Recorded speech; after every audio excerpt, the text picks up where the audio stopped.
I haven't posted on YouTube in 30 days, and the embarrassing part is nobody cared. No boss yelled at me, my subscribers didn't ask where I was, no manager asked where I was, and the world just kept on moving. And that might be the hardest part about trying to build a life outside of a normal job.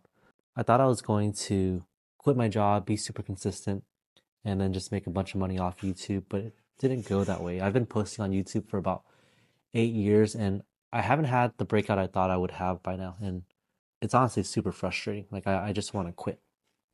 Um, it feels not beneficial at all sometimes until I get the random message from like a friend that says, "Whoa, I watched your video. I can't believe that happened," or you felt that way because it didn't seem like that from the outside. I run like a $1 million business and rent homes for quite a bit of money, but I cannot crack this code, and it's really tough.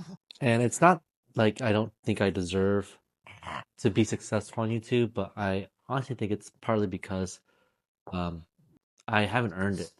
When I used to work at a job, I would show up for my boss all the time, and I haven't shown up for YouTube. I haven't been consistent, um, and I don't think it's gonna one day suddenly feel easy because it never felt that easy with my job either.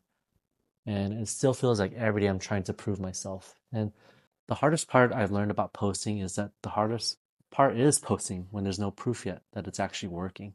At a regular job, your boss creates like structure. You know when to show up. He'll yell at you when you don't show up, and you may hate it, but it works really well. You have a schedule, you have consequences, and someone notices. So when you don't show up, you feel important because someone says hi. But YouTube doesn't do that. Business doesn't do that. Freedom doesn't do that. When you leave a job, you don't remove the need for discipline. You remove the person who was enforcing, and that's so hard. Again, listen to that. You, when you leave a job, you don't remove the need for discipline. You remove the person who was enforcing it. And we love accountability as humans. You want to be part of a community. YouTube is a boss, but he's quiet, and that might make him the most difficult boss to work with. He doesn't give you feedback. He doesn't yell. He doesn't warn you. Doesn't remind you. He just stops rewarding you is all. But that's almost worse because at least a bad boss sometimes gives you feedback even though it's negative. And the algorithm just forgets you. You can disappear whenever you want, and there's no pressure for you to keep on going. And or a boss tells you when you're slipping, YouTube will literally just let you disappear. Parts of me wonders all the time, like whether the niche that I'm working about, if you've ever like tried to grow a YouTube business, and all like the coaches and creators like, yeah, niche down, which means like pick a small part of what you can actually solve in your respective field.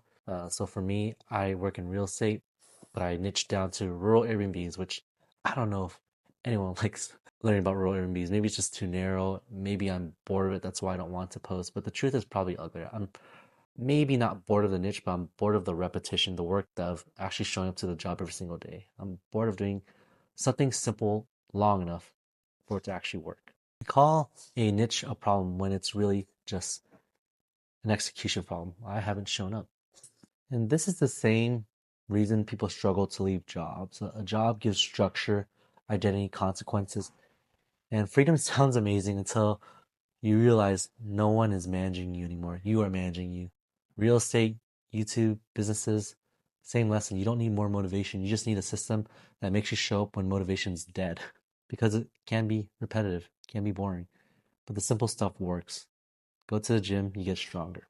Never wants freedom until they realize the freedom doesn't come with a schedule. I'm posting this because I don't want to wait until I feel inspired. I don't think I need to reinvent everything today. I need to show up again. Maybe the niche evolves into something that finally catches on. Maybe the content gets sharper. Maybe I just get better one day and like a switch flips. But disappearing for 30 days tells me the problem is not actually like the strategy. The problem is mainly consistency. And I'm not posting this because I figured it all out. I'm posting this because disappearing is how you lose. So if you want to quit your job and build something online, just know this. You're not escaping having a boss. You're replacing a loud boss with a silent one. And the silent one honestly might be harder to work with.